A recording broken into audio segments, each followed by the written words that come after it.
마태복음 9장 1절에서 8절까지 말씀드리겠습니다. 예수님께서 이 땅에 사람의 몸을 입고 활동하시는 동안에 공적 활동의 장소 가운데는 이 가버나움이라는 갈릴리의 조그마한 동네를 주 무대로 활동을 하셨습니다. 어디를 갔다가도 그 동네로 돌아오시곤 했는데, 어떤 성경에 보면 예수님이 거주하는 집이 있었던 것으로 기록되어 있습니다. 그래서 오늘 1절에 보면 예수님이 배에 올라서 건너가서 본 동네에 이르렀다라고 되어 있습니다. 영어 성경에 보면 당신의 집이라고 이렇게 번역이 되어 있어요. 이 말씀을 앞의 것과 비교해 보면 우리에게 매우 중요한 진리를 볼 수가 있는데요. 지난 시간에 우리가 말씀을 들은 그 동네는 가다라 지방이라고 해서 예수님이 한 번도 활동을 하지 않으셨던 동네고, 또 돼지를 터치는 지역이라서 대단히 배타적인 장소였어요.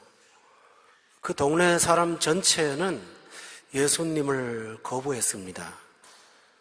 좋아하지 않았어요.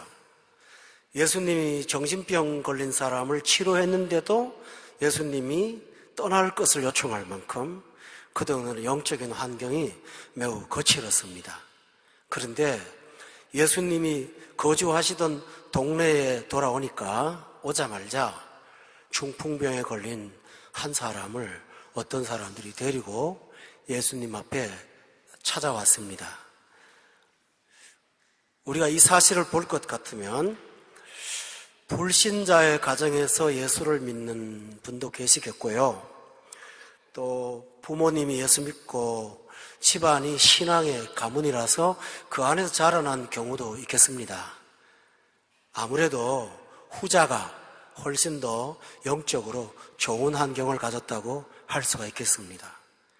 거친 것도 별로 없고 어려움도 별로 없기 때문입니다. 제가 목사가 되고 나서 성경 공부를 학교에서도 하고 개인적으로도 하는데요, 그보다 더 큰 영향력은 어릴 때 부모님들의 신앙과 주일학교에서 배웠던 영적인 영향력, 이런 것들이 큰 도움이 되었고, 지금도 그때 받았던 경건 생활의 모습이 여전히 목회 생활하는 목사의 삶을 지탱해주고 있습니다. 따라서 우리가 이런 사실을 비켜볼 것 같으면, 가능하면 우리는 불신의 환경보다는 믿음의 환경을 쫓아서 사는 것이 우리한테 더욱 유리하다는 것을 기억하실 필요가 있습니다. 이사를 가셔도 교회가 가까운 곳에 가시거나 아니면 또 피치 못하는 상황이 있더라도, 우리가 요즘에 기독교 매체들이 많으니까 열어놓고 찬송을 듣거나 또 성경을 자주 대하는 그런 경건한 가정이 되신다면 아무래도 영적으로 큰 유익이 되리라고 저는 믿어 의심하지 않습니다. 오늘 본문에서 보면 예수님 앞에 한 사람이 실려왔어요. 데리고 왔죠. 그 사람은 중풍병자예요. 이 중풍병은 겉으로는 외형으로는 괜찮습니다. 그런데 이 머리에 피가 어떤 신경을 눌러서 이 명령계통이 고장난 거예요. 그래서 머리는 발하고 팔한테 움직이라고 하지만은 이 말을 못 알아듣는, 그래서 쉽게 말하면 전신이 내 마음대로 움직여지지 않는 질병이 이 중풍병입니다.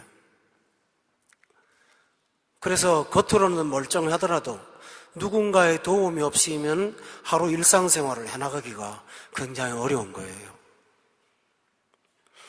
이런 사람을 예수님 앞에 데리고 왔는데, 오늘 성경에 보면 예수님이 그 중풍병자와 데리고 온 사람들을 보시고 그 사람들을 보는 게 아니라 믿음을 보셨다고 성경에 기록되어 있습니다. 여기서 그들의 믿음이라는 거 하는 걸 보면 그 친구들의 믿음뿐만 아니고 이 중풍병자도 믿음이 있었다고 할 수 있겠습니다.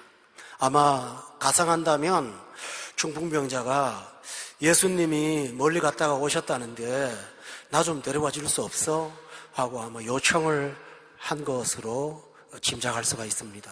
그때 평소에 경건한 친구들 주변에 있었는데 그 친구들이 그래? 그러면 내가 침대를 들고 예수님께로 너를 데려가 줄게 하고 아마 친구들과 함께 예수님께로 찾아온 것 같습니다. 여러분, 이 사실은 우리가 사람에게 가장 큰 도움이 무엇인가를 보여주는 대단히 중요한 내용입니다.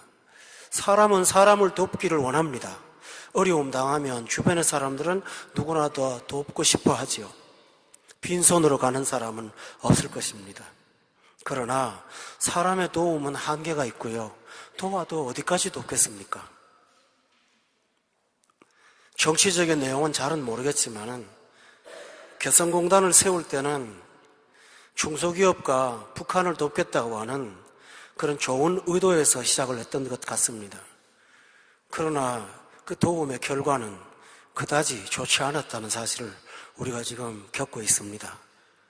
사람이 사람을 도울 수 있는 가장 귀한 도움은 딱 하나입니다. 그 사람을 예수님께로 데려가는 것입니다. 그보다 더 귀한 도움은 없어요. 여러분의 생활에 어떤 문제가 있을 때 상담학자를 찾아가면 그들은 프로이드나 삐아제의 어떤 상담 이론에 근거한 내용들을 말하지 자기 자신의 이론이 없습니다. 그러나 그것은 이론일 뿐 사람을 치유할 수도 없습니다. 그러나 예수님 앞에 오면 그 사람의 문제를 해결할 수가 있기 때문에 친구를 예수님께로 데려가는 것, 이것이 영혼을 도울 수 있는 가장 큰 도움이라는 사실을 여러분 기억하셔야 됩니다. 사도행전 3장에 보면 성전 문 앞에 나면서부터 걷지 못한 한 사람이 있었습니다. 그 사람은 베드로와 요한이 성전에 들어갈 때 무엇을 얻을까 하고 그 사람들을 바라봤습니다. 그때 베드로와 요한은 이렇게 말합니다. 내게는 금도 없고 은도 없어. 그러나 나한테 있는 게 하나 있는데 그걸로 너를 도와줄게. 곧 나사렛 예수 이름으로, 그 다음에 중요하죠, 일어나 걸어라 라고 한 것입니다. 동전을 몇 푼 집어주는 것은 사랑의 표현일 수 있겠습니다만 한 끼 밥을 먹으면 또다시 인생은 고달프게 돌아갑니다. 그러나 예수 이름 주면 일어나서 걸을 수가 있습니다. 평생 동안 해결하지 못했던 생의 난제를 주님 앞에 오면 해결할 수가 있기 때문에 여러분, 친구에게 예수님을 소개하는 것보다 더 귀한 일이 없다는 사실을 믿으시기를 주의 이름으로 축원합니다. 또 하나, 우리가 병원에 가면 내과라고 한번 가정합시다. 속에 문제가 나서 의사 선생님한테 가면 처방을 받습니다. 약을 처방받거나 아니면 어떨 때는 수술도 하기도 하고, 그래서 낫습니다. 의학도 도움이 많이 되죠. 그런데 그 낫는 것 갖고 사람을 진정으로 치유를 못합니다. 왠지 아세요? 대부분 몸의 질병은 그 사람의 생활 습관이나 사상과 가치관의 관계가 있습니다. 늘 염려해서 위장을 털낸 사람한테 위장은 고쳐줬지만 염려의 문제를 해결하지 못한다면 그는 또 재발하게 될 것입니다. 저는 병원 생활을 오랜 세월을 했던 목사입니다. 환자들을 선생님들이 치료를 하지만 몇 년이 지나면 그 사람은 늘 원점으로 돌아가는 것을 제가 늘 보았습니다. 여러분, 그런데 예수님께 오면 영혼도 치유하고 육체도 치유합니다. 따라서 예수님께로 사람을 데려가는 것이 가장 큰 구원이라는 사실을 여러분이 믿어야 될 것입니다. 또 오늘 본문에는 나와 있지 않지만 이 중풍병자들이 예수님을 데리고 집 앞에 왔을 때 예수님이 계셨던 그 집에는 예수님 소문 듣고 사람들이 너무 많이 와서 들어갈 수가 없었습니다. 그래서 그들은 고민 끝에 지붕에 올라가서 지붕을 뜯어 구멍을 내었습니다. 그 지붕의 구조가 어떻게 생겼는지 저는 잘은 모르겠지만 아무래도 밑에 있는 사람들은 얼마나 불편했겠습니까? 아마 비난도 들었을 것입니다. 그럼에도 불구하고 그 친구를 달아내리기 위해서 구멍을 내고 예수님 앞으로 이 중풍병자를 들어 내렸습니다. 여러분, 한 가지 기억하실 사실이 있습니다. 우리 예수님은 수십 킬로 떨어지거나 아니 수천 킬로 떨어진 곳이라도 말씀만 하시면 낫습니다.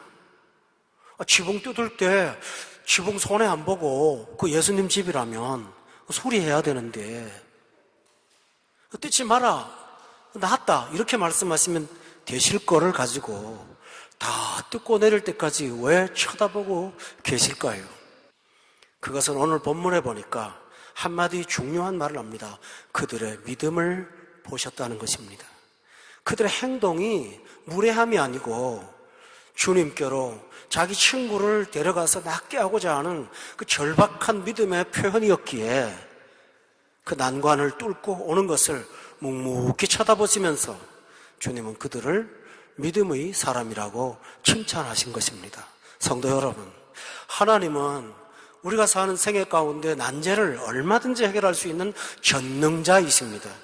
그럼에도 불구하고 우리 생애 난제들을 그냥 놔두시고 걸어오기를 바라보고 계실 때 주님이 보고 있는 것은 바로 우리의 믿음을 보고자 하는 것입니다.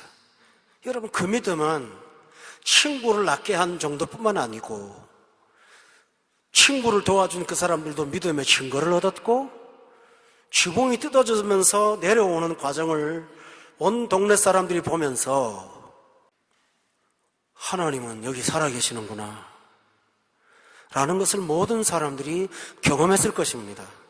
우리의 문제가 빠르게 해결되지 않고 연기되고 장애가 있고 어려움이 있지만은 그 과정을 통해서 하나님은 더 많은 것을 얻을 수가 있다는 사실을 여러분 기억하셔야 됩니다.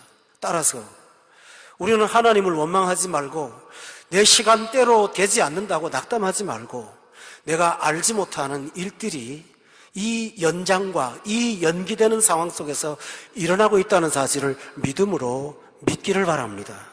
이것이 신앙의 자세입니다. 예수님은 중풍병자가 당신 앞에 왔을 때 본문 2절에 보면 참 귀한 말을 했습니다. 작은 자야 안심하라 라고 하셨습니다. 개역 한글에 보면 소자야 안심하라 라고 되어 있습니다. 이 사람 예수님 앞에 왔을 때 대단히 영적으로 침체되어 있고 또 자기가 할 수 있는 것이 아무것도 없다는 무력함 속에서 아마 찾아왔을 것입니다.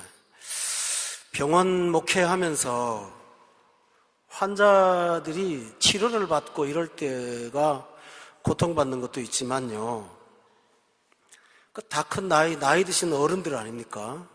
성인이고 나름대로 사회에서 그래도 인격을 쌓아오신 분들인데 치료받으려면 옷을 다 벗어야 되고 그 자기의 벌거벗은 몸을 이 사람 저 사람 다 지나가면서 봐야 되고 속에다가 뭘 넣기도 하고 그럴 때 그 대부분 제가 신방을 가면 목사님 의사는 치료를 하실 거예요. 제 마음 좀 붙잡아 주세요. 창피해요. 부끄러워요. 라고 합니다. 사람의 질병은 사람을 나약하게 하고 지금 이 사람은 무기력한 상태, 내 발로도 못 오고 친구들이 데리고 와야 되고 지붕을 뜯고 온 동네 사람들이 불편해해서 나 하나 때문에 이렇게 어려움을 겪는 거에 마음이 굉장히 약해져 있을 것입니다. 그때 주님은 말씀하십니다. 작은 자야 안심하라. 여러분, 잘났다고 하는 사람은 넘어질까 조심하라고 했습니다마는 바울 사도는 말할 때 약한 것이 강한 것이라고까지 말씀했습니다. 따라서 우리가 주님 앞에 올 때는 내가 뭐 대단한 사람인 걸 가지고 갖고 오는 것이 아니라 주여 나는 주밖에는 아무런 도움이 없습니다 하고 낮아진 마음으로 올 때 주님께서 이렇게 말씀하실 거예요. 작은 자야 안심하라. 여러분이 주일마다 와서 한 주간 동안 고통받고 의기소침했던 마음을 주님의 위로로 여러분이 힘을 얻어야 됩니다. 작은 자야 안심하라.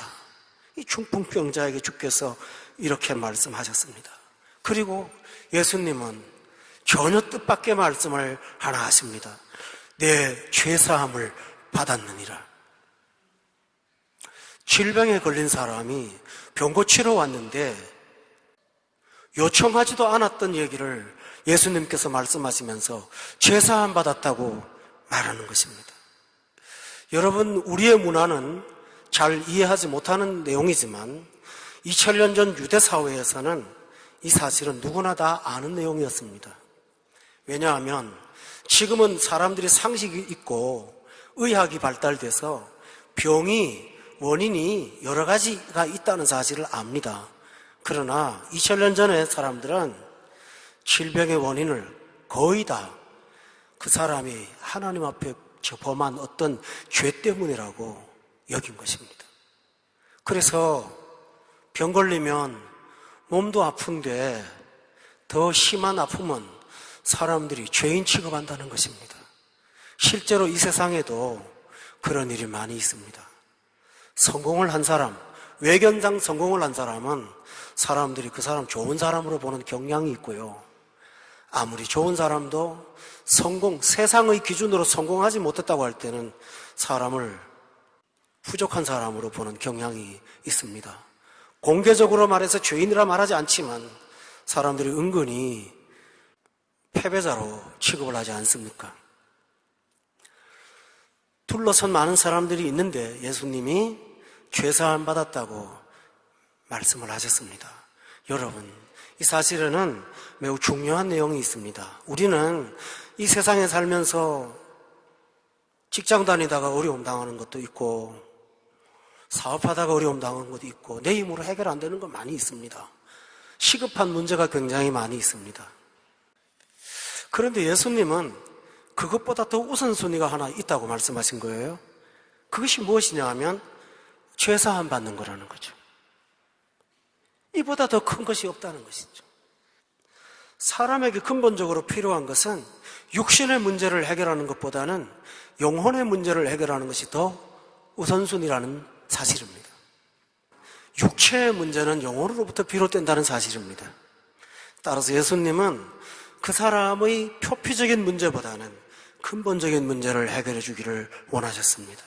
따라서 교회에 오면 여러분은 여러분의 근본 문제가 뭔지를 잘 모릅니다, 사실은. 그런데 주님은 우리가 구하지 않은 근본의 문제를 해결해 주시고 우리를 온전한 사람으로 만들어 놓으십니다. 이것이 하나님의 선포요 은혜입니다. 그런데 이 소리를 들은 옆에 있는 율법학자들이, 서기관들이 속으로 이 사람이 신성을 모독하는구나 하면서 분개했습니다. 여러분, 저는 충분히 이해가 갑니다. 아직 예수님이 누군지를 모르는 사회에서 하나님만이 할 수 있는 말을 할 때 사람들은 신성모독이라고 할 수밖에 없죠. 그러나 또 하나 말씀드리면 이때 당시만 해도 벌써 예수님은 하나님이심을 사람들이 대부분 알고 있었다는 사실입니다. 그런데도 불구하고 그들은 주님을 하나님이 보내신 구원자로 아직도 부정하기 때문에 예수님의 말씀을 신성모독이라고 표현을 한 것입니다. 그때 본문 4절에 보면 예수님이 그들이 속으로 말했던 생각을 아셨습니다. 그래서 말씀하시기를 너희가 어찌하여 마음에 악한 생각을 하느냐라고 말했습니다. 여러분, 악한 생각이라고 할 때는 어떤 게 악한 생각입니까? 저 사람 물건 갖고 싶어 탐욕을 부리면 악한 생각이죠? 저 사람 미워. 마음에 미움이 있으면 악한 생각이죠. 그런데 많은 사람들이 악한 생각으로 하지 않는 악한 생각이 있습니다. 하나님이 뭘 살아계셔? 부정하는 거에 대해서 양심의 가책을 느끼는 사람들은 거의 없습니다. 불신자의 경우를 말합니다. 예수님을 구원자로 영접하지 않고 아웃사이드에 사는 사람들이 그 사실에 대해서 양심의 괴로움을 느끼는 사람을 제가 보지 못했습니다. 거듭나야 나중에 알아요. 회개하고 예수 믿으라고 하는데 실제로 보면 믿고 회개하더라고요. 믿어야 회개가 돼요. 예수님은 그걸 보고 악한 생각이라 하셨어요. 오늘 이 본문을 보면 예수님의 생각은 많은 부분에서 다르다는 사실을 알 거예요. 여러분, 무엇이 악한 것입니까? 이 세상에서 도대체 무엇이 악한 것입니까? 악한 것은 하나님을 인정하지 않는 것, 하나님을 경외하지 않는 것, 우리의 구원자이신 예수님을 구원자로 영접하지 않고 속으로 부정하는 것, 이것을 하나님께서 악한 생각이라고 말씀하셨습니다. 그리고 또 하나 있습니다. 이 악한 생각이라고 말한 까닭은 여러분 한번 생각해 보세요. 죄사함 받았다는 말은 선포를 해도 눈에 결과가 보일까요? 안 보일까요? 몰라요. 본인도 모르는데 상대방이 어떻게 알아요? 근데 병 고침 받았노라 하는 건 보일까요? 안 보일까요? 보여요. 속으로 아마 이렇게 생각했던 것 같아요. 병 고칠 자기 자신 없으니까 죄사함 받았다고 교리적인 말만 하는구나. 많은 분들이요, 교회에 와서 설교를 중요하게 듣지 않는 까닭이 있어요. 결과가 나타나는 게 없거든요. 근데 밖에 나가서 누구하고 밥 한 끼 먹으면 그 다음날 계약 한 건 따거든요. 그래서 많은 사람들은 저 결과도 없는 거 종교적인 헛소리만 하는 거라고 생각을 한 것입니다. 그래서 그들의 의중을 파악하신 예수님이 5절 말씀에서 이렇게 말해요. 네 죄사함을 받았느니라 하는 말과 일어나 걸어가라 하는 말 중에 어떤 게 쉽겠느냐? 경곡을 찌른 것입니다. 너 생각할 때 어떤 게 쉽겠냐? 죄사함 받았다는 말은 말만 하면 그만인데 그게 쉽겠느냐? 아니면 병 고침 받고 걸어가라고 하는 게 쉽겠느냐? 라고 질문하셨고 답변을 요구하지 않으셨습니다. 여러분, 뭐가 쉽다고 생각하십니까? 질병을 고치는 권능은 예수님이 가지신 신성으로 얼마든지 가능합니다. 그러나 죄를 사하는 권능은 신성을 갖고 되는 일이 아닙니다. 죄를 사하는 권능은 선포를 가지고 되는 게 아닙니다. 왜냐하면 죄를 사하는 권능을 가진 하나님이 죄는 이렇게 처리되어야 된다고 이미 정해놓으셨기 때문에 당신이 당신의 법을 어길 수가 없으십니다. 성경은 말합니다. 하나님은 피 흘림이 없으면 사함이 없다고 하나님께서 분명히 정해놓았습니다. 죄 사함 받으려면 희생이 따라야 된다라고 했습니다. 그런데 그 죄 사함 받는 데 필요한 피 희생은 3000년 동안 드렸던 제사용 양도, 염소도, 소도 아닙니다. 그것은 그림자입니다. 어려운 영어 말로 타이팔로스카르라고 합니다. 그러면 그 피는 누구의 피를 말합니까? 죄사함 받았다고 말씀하시는 그분의 피를 말합니다. 따라서 죄를 사하는 권능은 당신의 목숨을 담보로 하는 말씀이고요. 병을 고치는 것은 하나님의 능력의 유출을 통해서 나타나는 말입니다. 어느 것이 쉽겠습니까? 하나님은 다 쉬울까요? 하나님은 전능하시니까 모든 거 다 쉽게 할 수 있을까요? 아닙니다. 병 고치는 것은 그다지 어려운 일이 아닙니다. 그러나 그의 죄를 사하는 권능은, 그 권능은 당신의 파워가 아니라 당신의 희생입니다. 내가 죽어야 죄를 사할 수 있는 것입니다.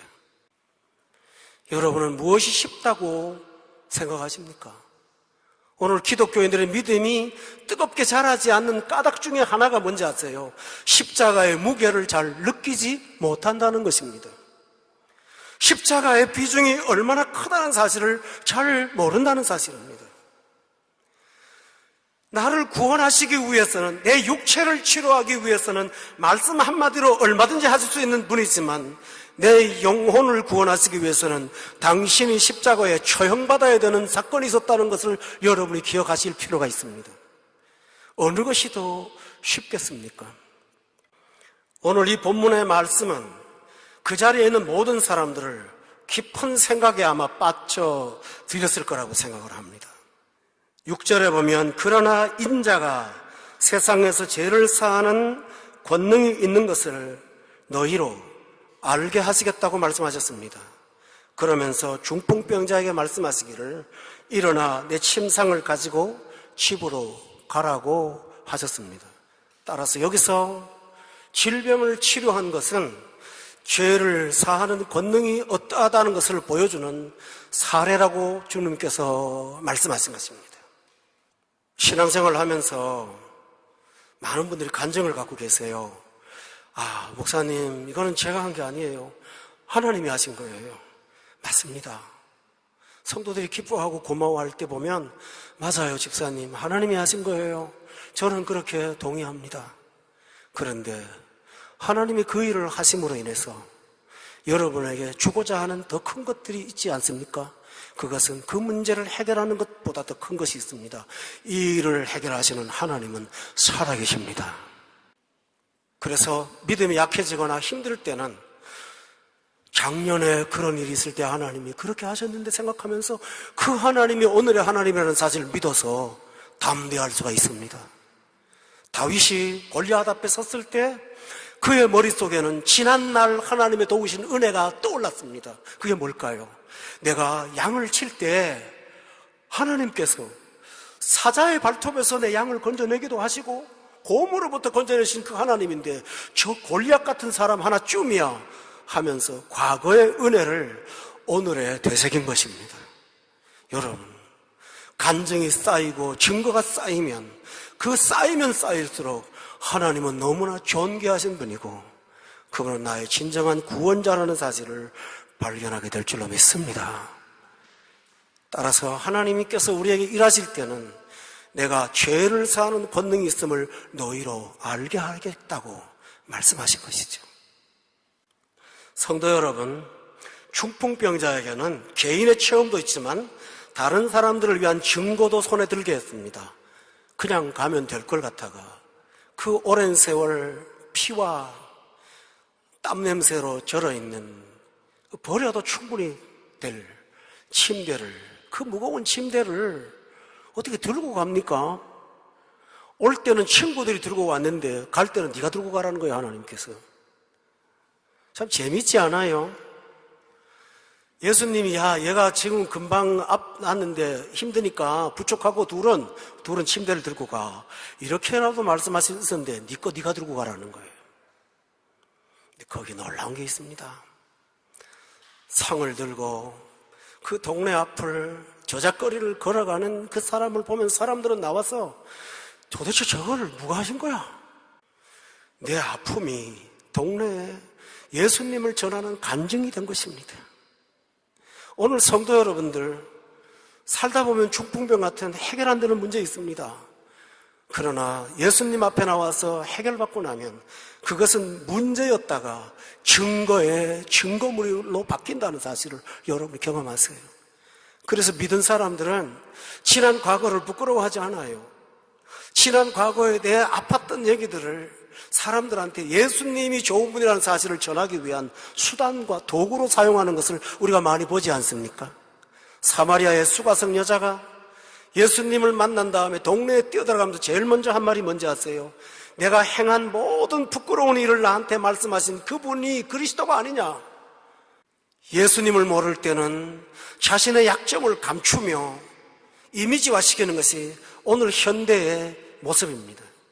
그러나 예수를 믿고 나면 내 일그러진 얼굴, 나의 부끄러운 과거, 내 옳지 못했던 삶이 주님을 영화롭게 하는 데에 쓰는 도구가 될 수 있다는 사실을 여러분 믿으셔야 됩니다. 그 침대는 냄새가 나고 그 침대는 땀내음으로 가득한 추잡한 것이지만 그가 질병으로 누워있을 때는 부끄러운 것이었을지 몰라도 주님을 증거하는 증거가 되었을 때는 그것은 영광의 도구로 바뀌게 되는 것입니다. 교우 여러분, 예수님 앞에 믿음으로 오십시오. 내 힘으로 안 될 때는 주변의 친구의 도움을 빌리십시오. 그리고 주님 앞에 나가서 그 발 앞에 가십시오. 주께서 우리의 필요를 나보다 더 많이 아시고 해결해 주실 것이고 그 은혜로 여러분 구원의 증거를 전하는 증인으로 살게 될 줄로 믿습니다. 이런 행복이 여러분 가운데 늘 함께 하시기를 예수 이름으로 축원합니다.